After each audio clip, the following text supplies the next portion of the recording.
Hey guys, this is Livelonggear, and today I have the Texsport Bow Saw. Anyhow, it's a product made by Texsport, whose motto is authentic adventure gear. It's nothing special, it's just a cheap saw, a cheap bow saw basically. Or well, I should say inexpensive. Who knows the quality. I'm just trying to test it because it was easy to get my hands on, and you know, I didn't have a saw, so nothing special. It doesn't tell you the type of steel, it just tells you that it's hardened and tempered spring steel blade. Hardened tempered spring steel blade. It's 15 inches long, and you know, it's kind of torn. Just, you know, it's just what happens when you buy stuff like this. So I'm gonna go ahead and take this off. Today I'm just gonna try and give you an overview on it. Get as much hands-on. I won't be doing a physical review, but you know, watch some of my other videos and you'll get a chance to see those things, you know, out in the field being tested, being used. No warnings on here that are, you know, not apparent, blatantly obvious. So you know, I've dealt with saws quite a bit. I use knives, I use axes a bit, but you know, each one's different. That is how you release the blade. Should be able to just slide that off without undoing that. Okay, hold on, there we go. And that's how you would replace the blade. Take it off if you need to. So I'm just going to be taking the plastic off so you can get a better look at this.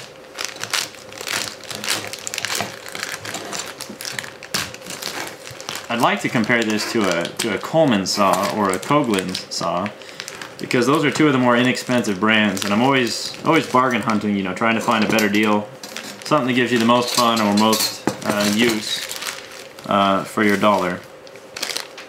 I'm gonna toss that plastic. Alrighty, so I've taken the blade off. You can replace it. It appears like this is just a Phillips head screw on this other side here, being held on by just a nut. So that's not very permanent. Obviously, you're going to want to watch and make sure this doesn't... Oh yeah, see here, I can actually undo it with my hand already. So that's not a very permanent use thing. I would not rely on that. I would improve that before I relied on this for anything serious or heavy duty. So, alright, I've tightened it as good as I can with my fingers. So I'd replace this. You know, it's probably fine that you have a Phillips head screwdriver or screw here.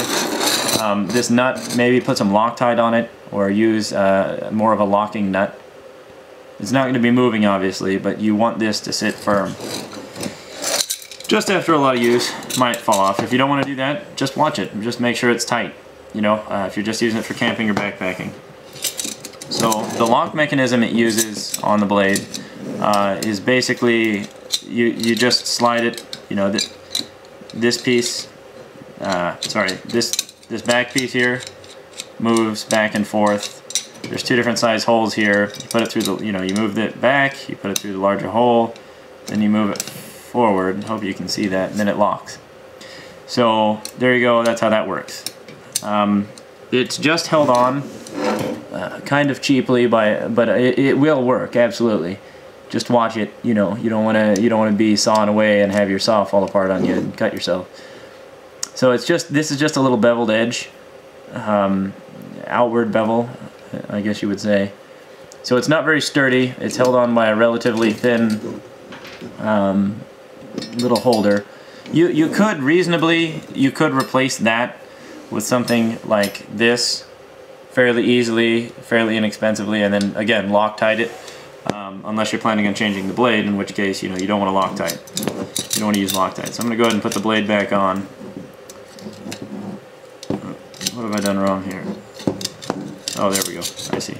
Got to make sure, if you see here, it won't reach.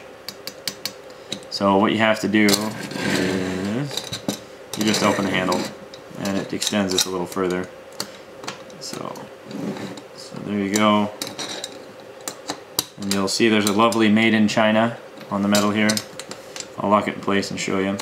So you just put it on, slide it back a little bit, and then you close this down, and this should lock it. There we go. Fairly tight, fairly firm. I'll show you what I mean by not trusting this beveled bump. So there's your official made in China stamp. Well, it just says China, so. But okay, so when you're sawing, when you're going back and forth, obviously you don't hold it like this, but what's going to happen is you're going to put a little pressure on this, on your focal points, and this is especially thin metal. It might even be aluminum or something similar. Let's see if we can get it close enough that you can really get a good look at it. And you'll see what I mean by the bevel cap just barely being held on. Let's see if I can get it to focus. There we go.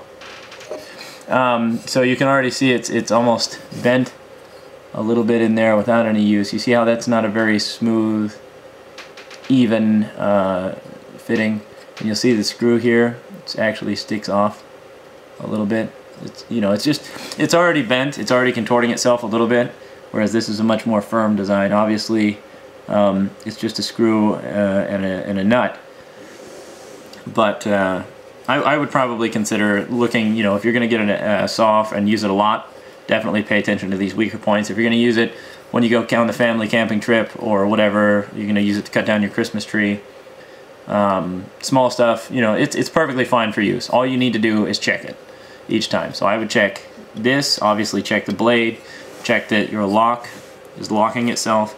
And also, too many people do not add some type of light lubricant or protective oil to the blades of their saws, of their skill saws, things like that. And that's incredibly important, even just knives. Mineral oil, whatever it says. Just keep a bottle of it around. It's not expensive. I think you can get a little container of mineral oil for $5. Definitely increases the length or the duration of time your blades will exist. You'll teach it to your kids, pass on good habits, and make sure you use it yourself. Even for something cheap like this, I would still apply it. So just increase the longevity of your tools. Your stuff will look nice. People have respect for you if you have nice tools. You take care of them. You don't have to have nice things. You just need to take care of what you do have. So, anyways, overall, I look forward to using this. I think it's fairly lightweight. It's obviously made out of aluminum. The blade said it was steel. The teeth on it, I'm no lumberjack, but the teeth on it seem to be for a little more heavy-duty cutting. I think it'll work great. So I've used some similar to this in the past, just never this brand. Again, this is the Camper's Bow Saw by Texsport, who has authentic adventure gear. So I want to say it was $8 or $9. So there you have it. I'm hoping to get a Coghlan's or a Coleman's and start with those ones and kind of work my way up on the expense chart until we find one that's perfect. So there you go, guys. Subscribe, like, comment.